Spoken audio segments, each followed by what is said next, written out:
Hey, my fellow Follicle Frontiersmen, is DJ from Carrot to Brotherhood. Welcome back to the channel.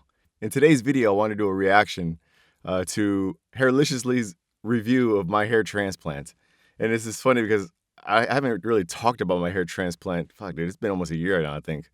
That was really like kind of a big part of my content when I first started the channel. It's really the first time I've ever seen anybody talk about my hair transplant, and I want to kind of watch what he says and give my input on it. Now, right off the bat, I've already watched this video when it first came out. I think it came out, when did it come out? A few weeks ago, actually. A couple weeks ago. Yeah, May 3rd.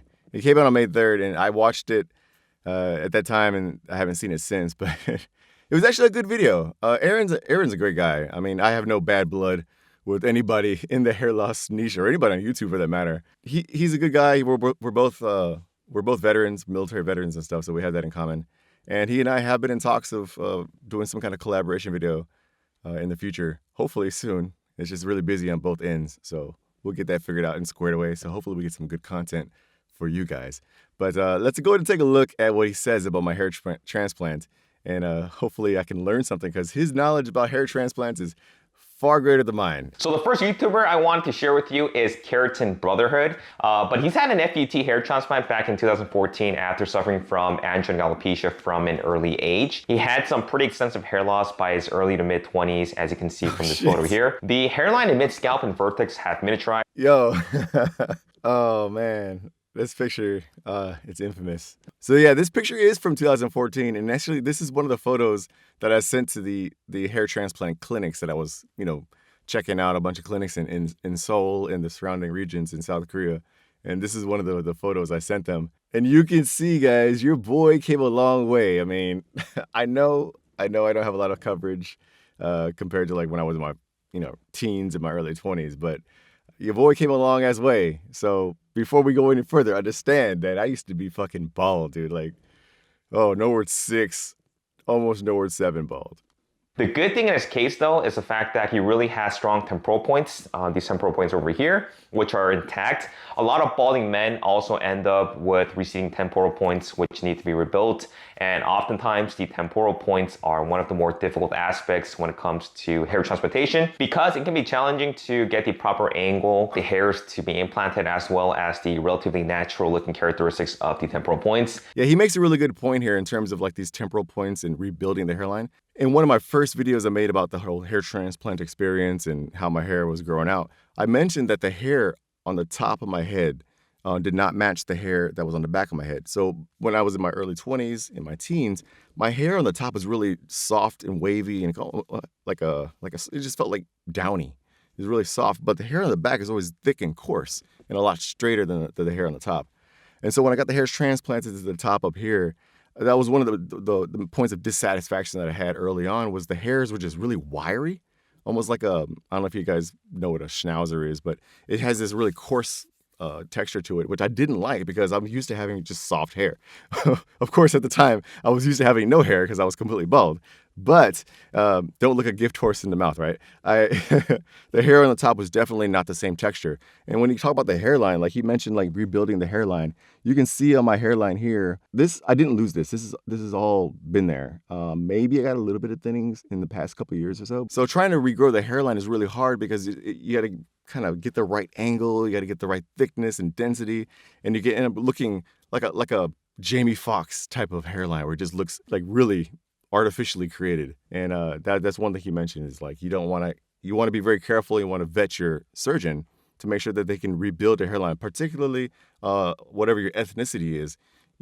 A white guy's hairline and a black guy's hairline are not the same, right? And the same thing for Aaron. I mean, he has a Korean hairline in terms of the way the hairs grow out. So you got to make sure that your surgeon can do what they say that they can do. Look at their portfolio and stuff. I like the point he made there. I never really thought about that though. That's a good point to make. This is a recent video of him that was posted.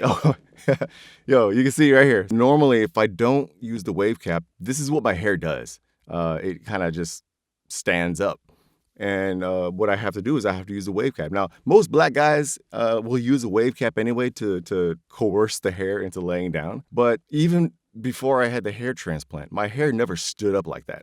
You know what I'm saying? Like my hair naturally just kind of fell forward and it just waved. But this is one of those points of dissatisfaction with the hair transplant. If I don't do anything with my hair in terms of even brushing it, Brushing it'll lay down temporarily, but like 5 minutes later, it's just sticking straight back up again. And you can see it in this video here. A couple weeks ago.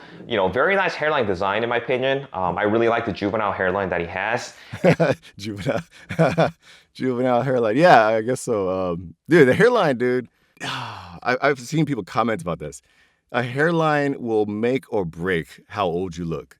You know what I'm saying? Like if you go back to my bald picture, like having no hair on the hairline adds like 10 to 20 years on your face, man.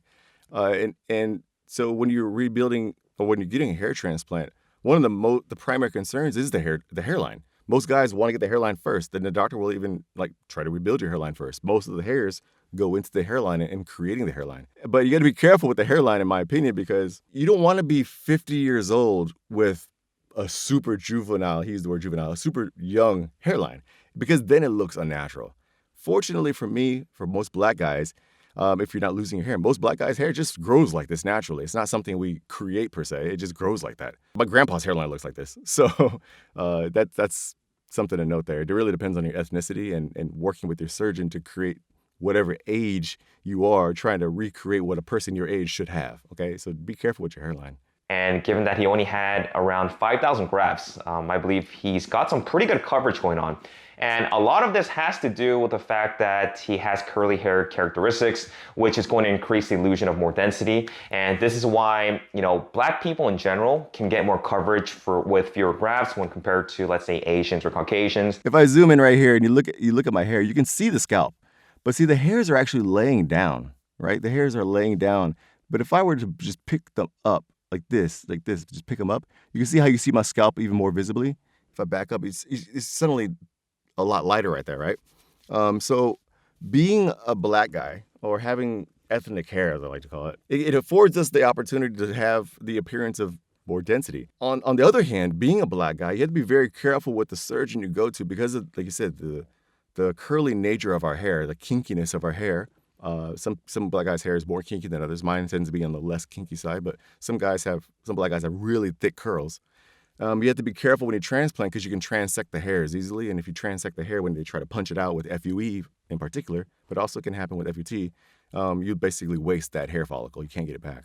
So that's the downside. On the one hand, you can get better coverage or the appearance of density. On the other hand, it's harder to work with that kind of hair. Going FUT strip surgery, because that would be the one that would give him the most yield in terms of hair growth or hair as well. But as a result, he does have that linear scar in the back of the donor zone. He also mentioned in a prior video that the doctor actually ran out of donor hair as he got closer and closer to the crown area during his procedure. Firstly, I remember this video. That's my very first video on my YouTube channel. You can go back and just search by date. That's my very first video on YouTube where I talked about my hair transplants. And actually, my daughter had just been born. My wife was outside with my baby, my daughter, and they were both sleeping. And this is when I decided I wanted to talk about my hair transplants on YouTube. But yeah, I actually had 5,500 hairs, and the doctor did run out of hairs in the middle of the surgery. There weren't enough. But I chose FUT because I didn't want to have multiple surgeries. I've mentioned this in other videos. Like, honestly, I just want it one and done. You know what I'm saying? I just don't, because I don't like being cut up. You know what I'm saying? I don't like laying on the table being cut up. So I chose the FUT. I do have the scar. I'll show it to you guys here. Like, I got the FUT scar there. And, it's at the time, I guess I was a little bit upset about the scar. Not upset like the doctor, you gave me a scar. Like, I knew I was going to have a scar, but I guess I was very self-conscious about that scar when I first got the hair transplant. And even when you see the scar, people are like, why don't you grow out your hair to cover up the scar? Even if I were to grow my hair out, the thicker this hair gets to even cover the scar, the thicker this hair gets, the more apparent this thin spot is at the top. So that's one of the main reasons why I don't grow my hair out longer is because, yeah, I can grow it up to cover the scar. I'd probably have to get to about maybe a half an inch for me to actually get good coverage of that scar. But I don't have super high density on my crown. And as I mentioned earlier, the existing temporal points has really helped frame his hair. Oh, wow. This is a good picture right here. So you can see how this is before finasteride. This is only minoxidil. I was only using minoxidil at this time. My hair was a lot thinner right in this area. This is the side actually. It's mirrored. So this is the side that we're working with here. And I actually got quite a bit of growth, man, like on that temporal area. And as I mentioned, like this is my haircut pretty short right now. And that's a huge difference. So yeah, they did a good job in terms of rebuilding hairline, but finasteride and now dutasteride have gone a long way towards helping thicken this up a lot. DJ's been disguising his scar with an eyebrow pen, which has been working out pretty well. But as you guys know, not everyone is a fan of SMP since it usually requires about 2 to 4 sessions. Right. And it does fade over time after like 4 to 6 years. I don't think I would implant grafts into the scar tissue because there is a high possibility of the grafts not surviving when implanted into scar tissue in general. So I'd probably just go the SMP route if I were him.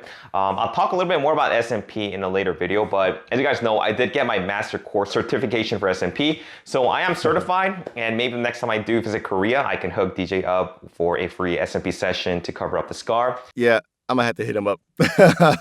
But anyway, you know, great results and such a great improvement from where he was initially. I'm completely satisfied with my hair transplants. I mentioned this so many times in my videos, guys. Be realistic about your expectations. Like, have realistic expectations about your hair transplant or whatever your hair treatment regimen is, whether it's finasteride, minoxidil, dermarolling, essential oils, hair transplants, SMP, whatever it is you do, hair units, I don't care. Check out Jake Kent, for example, if you want to learn more about hair units. But be realistic about what you can get with whatever treatment option that you're using. I'm definitely going to have to reach out to Aaron from Hairliciously to find out not only about the free SMP, but we need to make content, man. I feel like, the Kevin Mans and the More Plates, More Dates, and we're all in this shit together.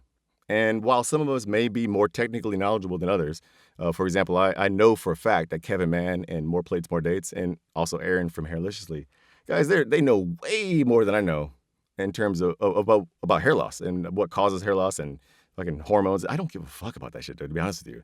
I'm more of like the guy who treats his hair loss and talks about it. So if you want like the really in-depth knowledge about everything related to hair loss, you're not going to find it on my channel, but you will find it on theirs. Okay, and I'll put links in the description to Hairliciously channel and watch the other hair loss channels, guys. There's no bad blood there. You know what I'm saying? Like, we're all in this shit together, and we all serve a different purpose in the hair loss niche.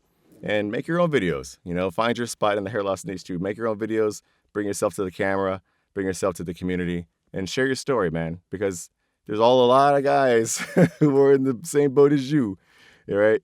But as long as we're all talking about it and we're all being positive about it, like they say, a rising tide raises all ships, okay? And so we can all benefit from everybody talking about their hair loss and how they're treating it.